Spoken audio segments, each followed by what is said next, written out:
Bom dia a todos, bom dia, gente querida. Bom dia, Walter e Susana. Hoje temos um casal muito lindo. Vai nos trazer a sabedoria que eles têm na sua profissão e da sua vida. Sejam bem-vindos. É uma honra ter vocês hoje. Obrigada, Nancy. Bom dia a todos. Uma alegria estar aqui de volta. E vamos começar, né, gente? Sem perder tempo.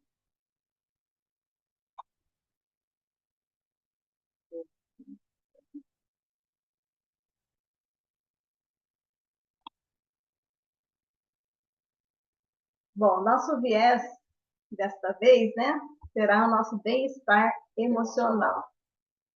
Essa é a lente, o óculos que a gente vai usar aqui nos nossos encontros, tá bem? E a gente quer começar trazendo uma fala do Garriga, que é um psicólogo da Gestalt, que é também um constelador. A gente chama ele de espanhol, mas ele é catalão, né? Lá tem essa questão de espanhol ou catalão, ele é catalão.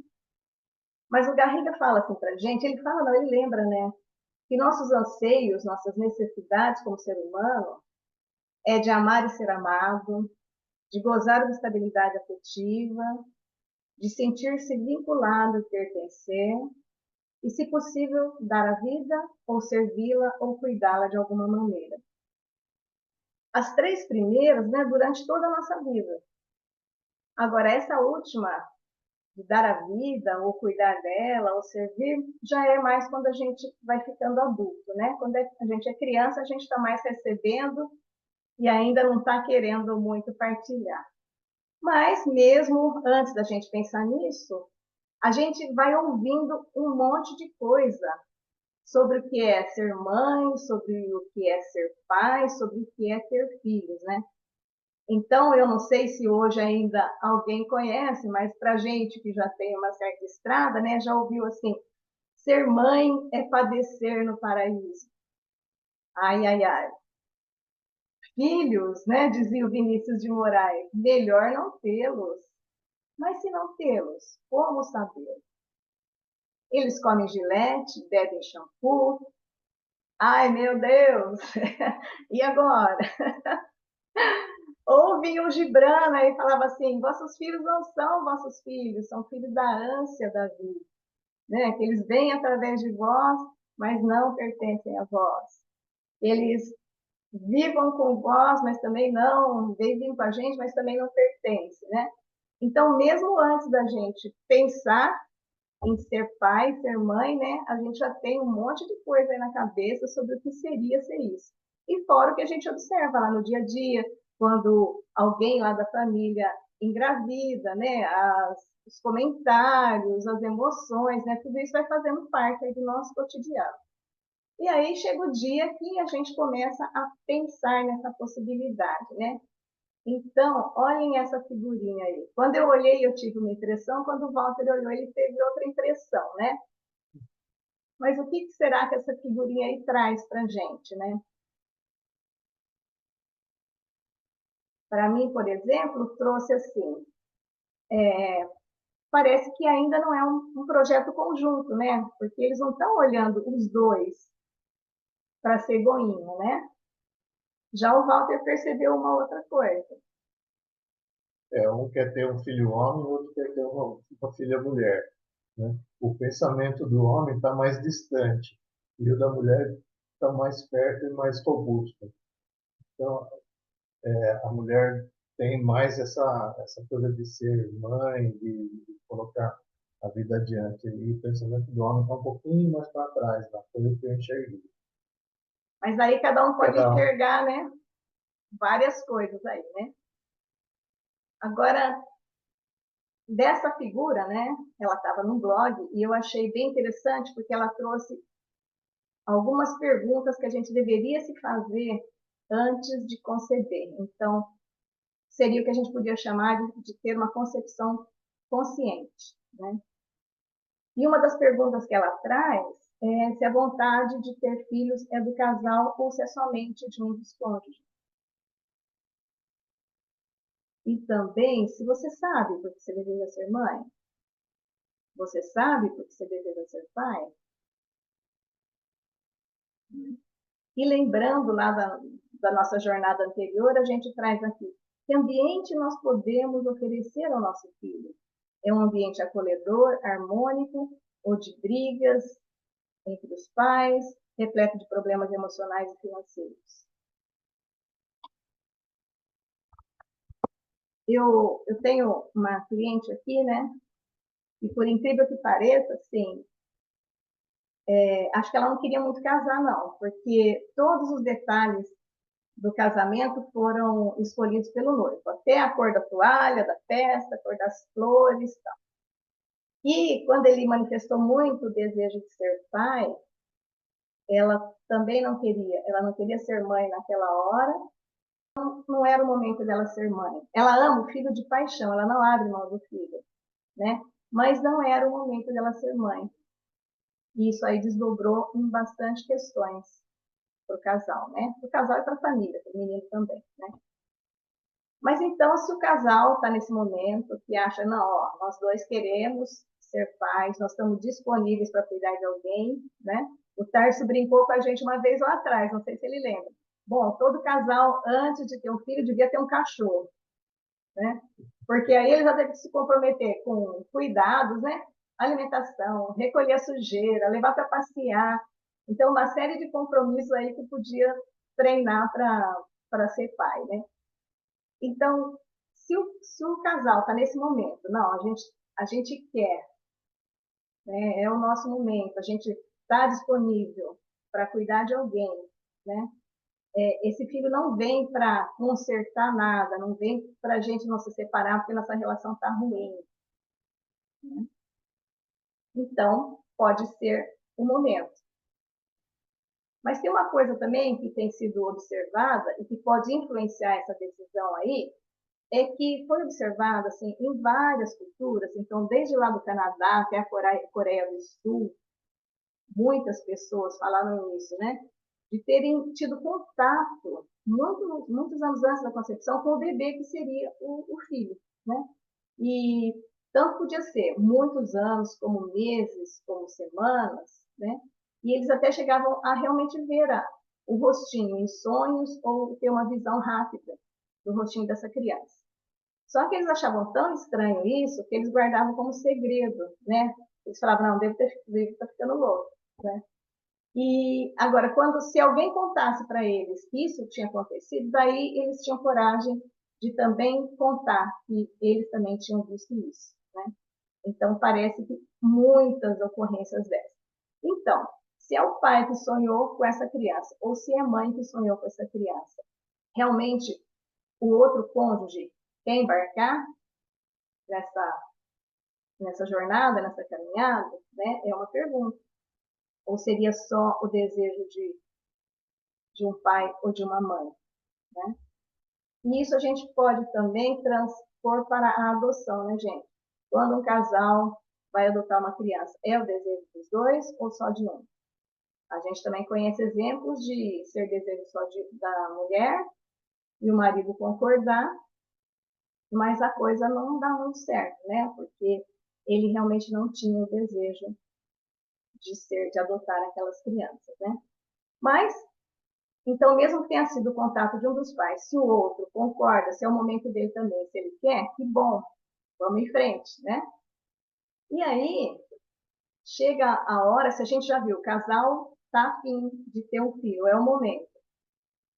Aí tem umas perguntas que vão ser direcionadas até mais para a mulher, né? Porque a gente sabe que nessa primeira etapa ela vai ser mais exigida, né? Então, a mulher está cuidando de si mesma, desde a alimentação, de hábitos, como de ter um tempo para si mesma, né? Como é que ela está levando a vida dela? Claro, fazer exames, fazer exercício, todas essas coisas, mas como ela está cuidando dela, né? Eu cuidar do outro, estou cuidando de mim também, né? A mulher está disposta a ver a rotina mudar completamente? porque a gente sabe que vai acontecer, né? Especialmente depois que o bebezinho nasce. A mulher está preparada para ter algumas liberdades provisoriamente limitadas? E a mulher sabe que por um momento a carreira dela vai estagnar? Então, essas são questões importantes, por quê? Porque hoje a gente está recebendo casais ou mesmo mulheres, né, com muitas questões sobre a mudança de rotina, sobre essa mudança de liberdade e sobre a carreira. Porque as redes de apoio estão menores hoje, né? Antes as famílias eram maiores, tinha uma tia, às vezes que não casava, ficava ali meio disponível para cuidar dos sobrinhos, né, para ajudar. E hoje a rede de apoio está mais difícil. Mesmo para você ter uma babá, está mais complicado, né? Então as mulheres estão sentindo muito isso, né? Então seria importante também pensar. E essa questão da carreira, inclusive, às vezes acaba impactando o casal, porque carreira mais estagnada, menos dinheiro entrando e a despesa aumentou com a chegada do filho, né? Então, isso daí também às vezes balança o casal. Então, essas são perguntas que também, questões, né, sobre as quais a gente poderia pensar para ter uma concepção mais consciente, né? E ainda mais umas questões aí para o casal, né? Depois que tudo isso a gente foi dando check já, que a gente está consciente de tudo isso, está sabendo, está preparado, né? Então, o casal tem consciência que a intimidade entre os dois vai diminuir? Vai, né, gente? Vai ter um terceiro precisando de atenção, né? Não adianta o marido querer ficar com o ciúme do filho, porque vai ter um momento que ele vai precisar de atenção. Então, o casal está consciente disso? E também, o casal está preparado para o inesperado? Porque a gente pode, sim, tomar essas decisões conscientes, mas a vida, ela é surpreendente, né? E ela pode nos trazer questões para que a gente não estava preparado. A gente está preparado? Ou pelo menos a gente tem uma noção de que pode acontecer muita coisa fora daquilo que a gente espera, né? Mas o que é importante saber, né, é que o filho traz muitas alegrias, sim. Tem esse lado, né? Ele bebe shampoo, mas ele tem um cheirinho gostoso, uma pele macia, ele faz gracinha, né? Ele traz muita alegria. Mas ele também traz algumas privações. Então, por isso, seria muito importante o casal conversar junto, realmente, para definirem qual é a escolha deles sobre o filho. Né? Queremos ter, é o momento, não é agora, né?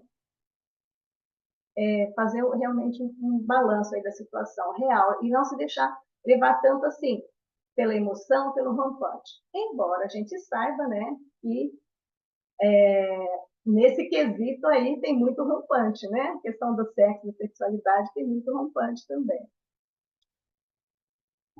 Bom, uma outra questão para a gente enxergar, porque a gente está falando de bem-estar emocional, né? É que o psiquismo, tanto do pai como da mãe, ela vai influenciar também a psique dos filhos desde esse período aí da pré-concepção, né? E, se a gente lembrar, a alquimia e agora também a psicologia pré e perinatal, elas falam que a criança que vai chegar, já uns 3 meses antes, ela já se aproxima da mãe, né? Então, 3 meses antes é período de pré-concepção. Então, tudo que está acontecendo ali, ela já está conectada, né? Então, seria fundamental que a psique dos adultos que vão conceber e conviver com essa criança estejam em contínuo processo de autoconhecimento e autodesenvolvimento, né? Porque dizer assim, tem alguém que está pronto para ser pai e para ser mãe. Não tem, né? Ninguém está pronto, mas a gente pode estar mais disponível. E, a partir do nosso próprio autoconhecimento, do nosso autodesenvolvimento, né, a gente vai dando passos e se melhorando, né? E a dona Eleanor Luzes, ela, doutora, ela é uma psiquiatra, uma terapeuta junguiana, e nesses mais de 40 anos em que ela é formada, ela nunca parou de estudar, né? E ela estuda muito essa questão do início da vida, que vai da pré-concepção até mais ou menos os 3 anos, né? Ela foca bastante nisso. E ela fala, então, que nesse período, decidido aí que a gente quer ser pai, né? E sabendo da importância de cuidar do nosso psiquismo, ela recomenda que a gente faça uma limpeza da matriz, é assim que ela chama, limpeza da matriz. O que seria isso? A gente tem muito conteúdo inconsciente, inclusive da nossa própria pré-concepção, concepção, gestação, né? Então, seria um momento de, antes de conceber, da gente usar uma dessas ferramentas, que ela chama de ferramentas quânticas, porque na visão dela são bastante rápidas, né? Para tirar, olhar para os conteúdos inconscientes, para deixar isso mais leve do bebê que vai chegar, né? Bom, antes da gente existir como projeto, então, que é nesse período aí, né, da pré-concepção, né, houve uma sedução entre homem e mulher. Houve um enamoramento. Houve um amor. E houve um planejamento. E tudo isso é sexualidade. Porque sexualidade, segundo Schubert, é essa energia motora, afetiva, sexual que nos leva à vida. É uma energia vital. Então, nós viemos da energia vital, nós somos energia vital.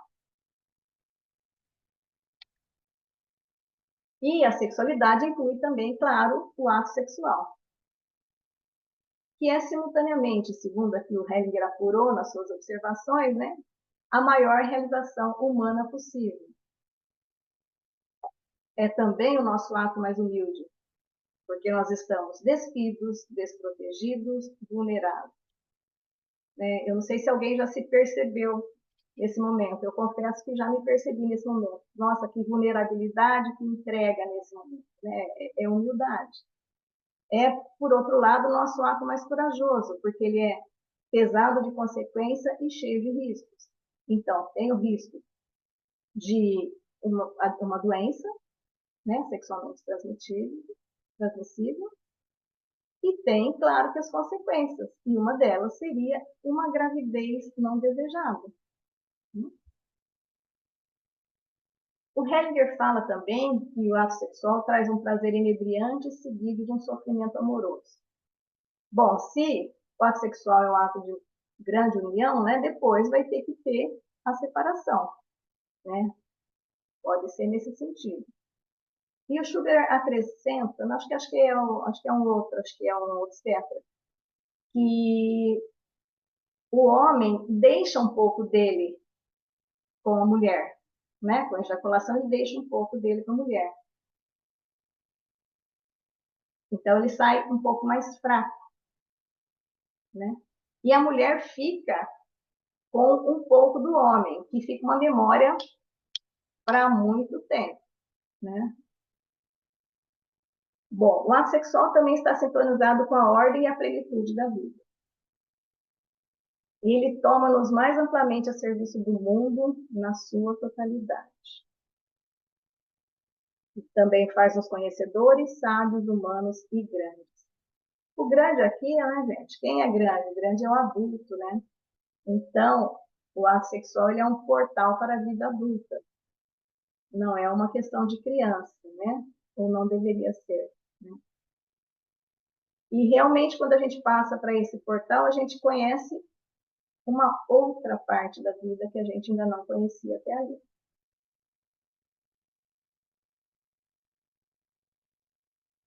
E o Neuhauser, que é um discípulo aí de Hellinger, né, um aluno, ele lembra que a sexualidade leva adiante a vida contra todos os obstáculos.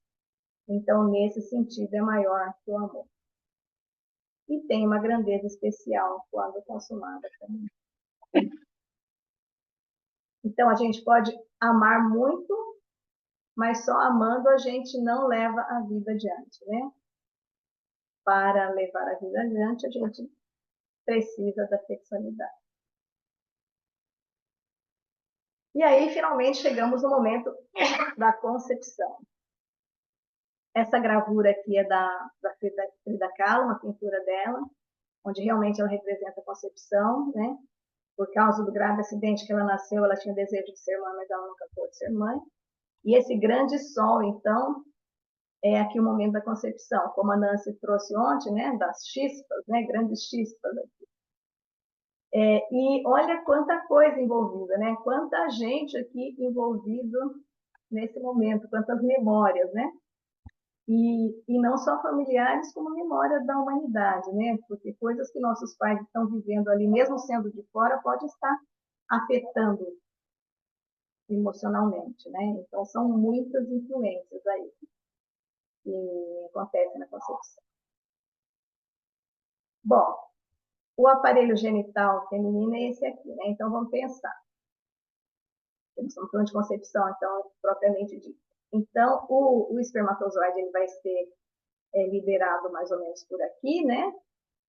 E ele vai ter que passar por esse estreito caminho, fazer toda essa caminhada e chegar até aqui ou até aqui, né? Vai depender de que o ovário está liberando aqui o óvulo, né?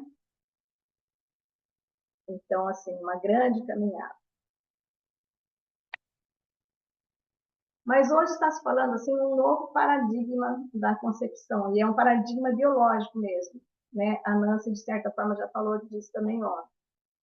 Então, a concepção, ela é uma corrida ou é uma cooperação? Provavelmente nós todos, em algum momento, já lemos algum texto, né? Eu sei que o Augusto Cury tem, e outras pessoas devem ter, né? Um texto que é para ser motivacional. Então, ele fala assim, você já ganhou aquela maior corrida da sua vida, que foi lá, quando você tinha 0,000 nada de chance de fecundar um óvulo e você conseguiu, né? Então, você é forte, você consegue e tal. Mas será que é isso mesmo? É isso que falavam para gente, né? Falavam que o espermatozoide mais rápido e ágil é que vai conseguir completar essa maratona e ganhar o prêmio. E falava que os espermatozoides são fortes mesmo, o suficiente para chegar ao final das trompas, onde vai ocorrer a concepção, e fazer isso por conta própria. E que também o espermatozoide era o agente ativo do processo e o óvulo passivo, ficava lá quietinho, esperando, de boa, né? Mas será que é isso mesmo? Então, nós estamos pondo aqui várias interrogações nessas afirmações que a gente acreditávamos que a concepção era uma corrida. Mas o que está sendo observado, né, hoje? Que dos vários milhões de espermatozoides que são produzidos na ejaculação, apenas algumas centenas chegam ao óvulo. Então, é do pesquisador britânico Daniel Buisson essa observação, né? E que também os espermatozoides não são fortes o suficiente para chegarem sozinhos lá nas trompas, onde vai ocorrer a concepção. Eles nadam pouco e são impulsionados principalmente pelas contrações do útero. Ué, mas o óvulo não ficava lá, belo e formoso, só esperando, esperando o espermatozoide fazer aquela toda corrida? Olha, já não é bem assim. As contrações do útero vão auxiliando os espermatozoides, né? E tanto que pode até ser que numa concentração, um que estava numa contração, um que estava para cá, vai para lá, né? Ó, esse aqui não vai não, vai esse aqui, né? Mas então já não é mais uma corrida. Nós vemos aí que as contrações uterinas, elas cooperam nesse momento, nesse processo, né? E que a natação, então, que a gente pensava que acontecia desde o início, ela é apenas uma parte desse processo e vai acontecer só quando eles chegam ao óvulo, é no finalzinho do processo, né? O óvulo também não está esperando passivamente a chegada do espermatozoide vencedor, porque ele vai se movendo, né, ao longo ali da trompa, em direção ao útero. E conforme ele vai se movendo também, ele vai secretando quimioatraentes, são moléculas químicas que atraem os espermatozoides e vão guiá-los ativamente para ele. Então, a gente pode dizer hoje que o novo paradigma biológico da concepção é de cooperação, porque a união do espermatozoide e do óvulo é, na verdade, um processo de interações mútuas, em que ambas as partes desempenham um papel ativo. e em que estão envolvidos uma série de receptores de substâncias químicas produzidas pelo sistema reprodutor feminino.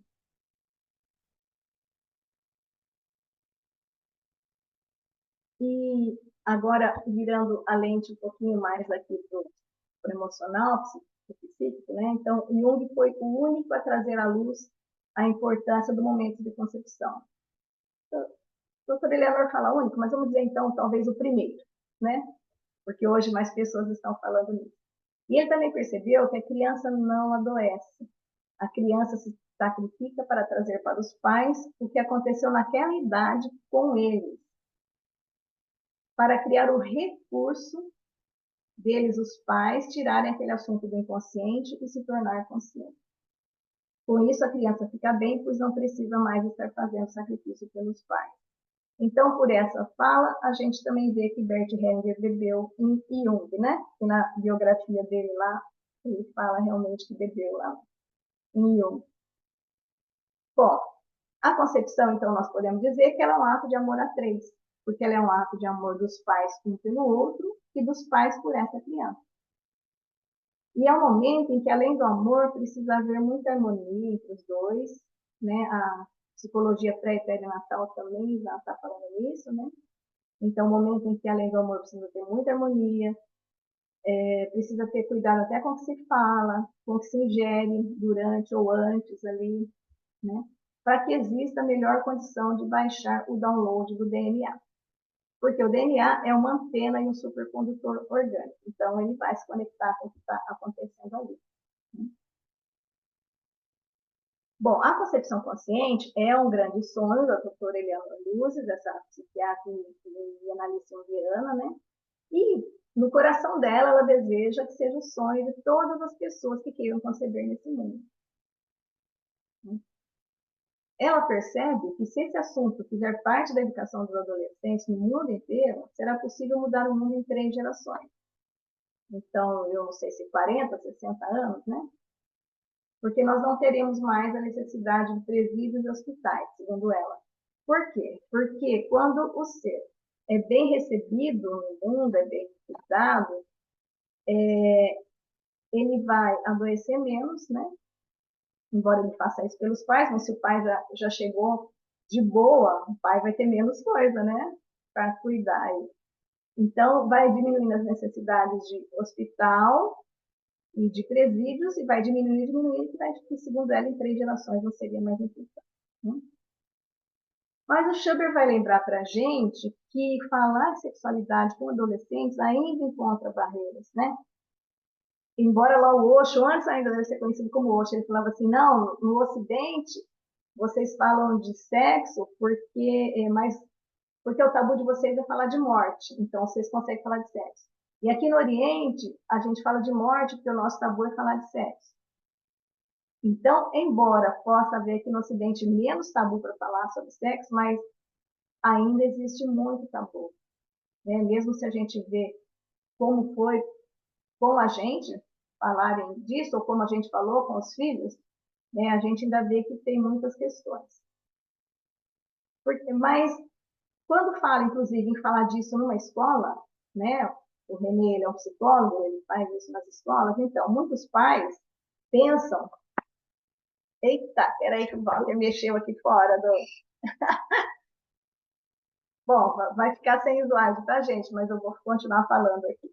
Então, quando vai falar de sexualidade na escola, os pais pensam que o psicólogo vai falar sobre práticas sexuais, vai levar brinquedinhos sexuais para os adolescentes, mas não é isso. Quando a gente vai falar sobre sexualidade na escola, a gente vai falar sobre relacionamentos, vai falar sobre encontro, vai falar de um corpo que menstrua, vai falar de um corpo que tem poluição noturna, né? Então, assim, nós temos ainda um grande caminho, né, para chegarmos à prática de concepções conscientes, né?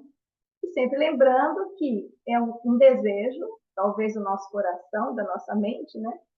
Mas que nós temos também uma inteligência corporal que pode jogar tudo isso para cima, né? E realmente trazer a vida do jeito que ela tiver que vir, no momento que ela tiver que vir.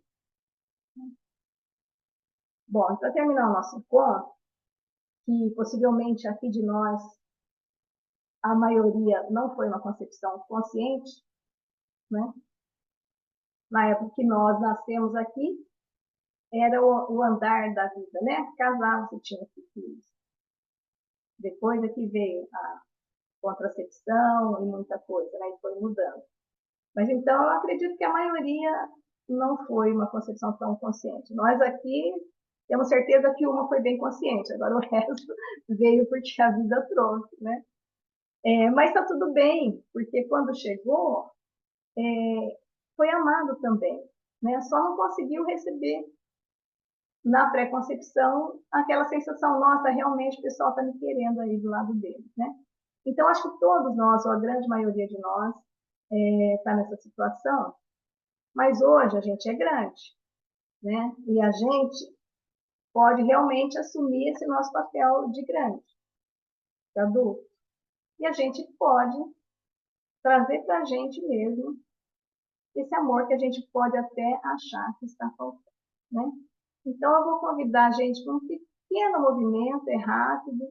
Bom, eu sei que a gente está meio em cima da hora, mas é rápido. Então, eu vou convidar você para achar uma posição confortável onde você está, né? E para fechar um pouquinho os olhos e para se concentrar na sua respiração. Então, você vai tomando consciência de cada inspiração, de cada expiração, tomando consciência de que cada respirar é insubstituível, é um evento único. Então, vai inspirando e expirando várias vezes, até gravar essa realidade de que respirar é um evento único.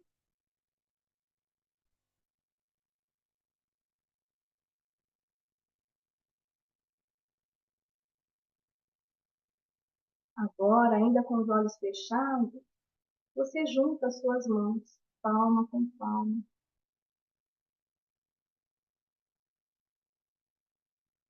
E mantendo os olhos fechados ainda, vai acariciando suas mãos, descobrindo cada detalhe das suas mãos.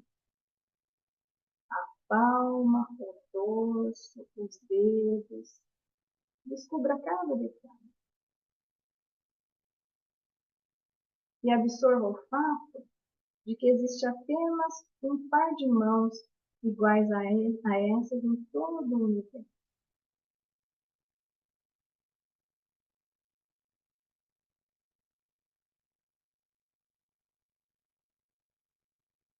Em nenhuma outra parte do mundo, alguém vai ter nenhuma outra pessoa vai ter as suas mãos. Embora até um gênio invisível possa ter mãos bem semelhantes, mas ainda as suas mãos são as suas mãos, são únicas. Aí você começa a deixar suas mãos sentirem seus pulsos, tocarem seus braços, explorando sua pele, explorando seus músculos.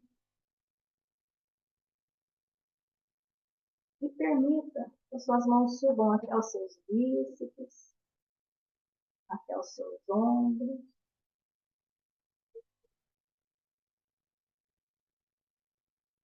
E respire fundo. Se abrace amorosamente. Volte a se concentrar no ar que entra e sai dos pulmões. Como esse processo, cada momento da sua vida é único e precioso.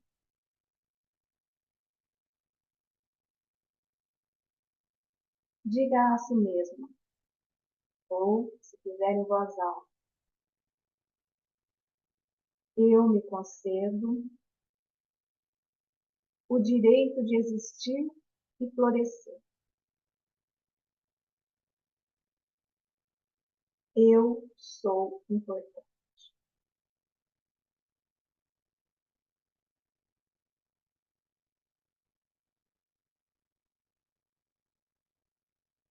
E vai deixando isso entrar em você. Eu me concedo o direito de existir e florescer. Eu sou importante.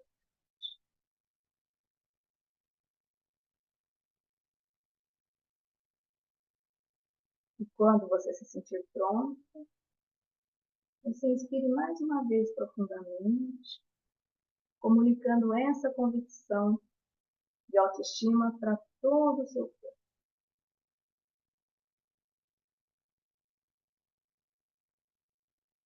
E depois você pode ir abrindo os olhos.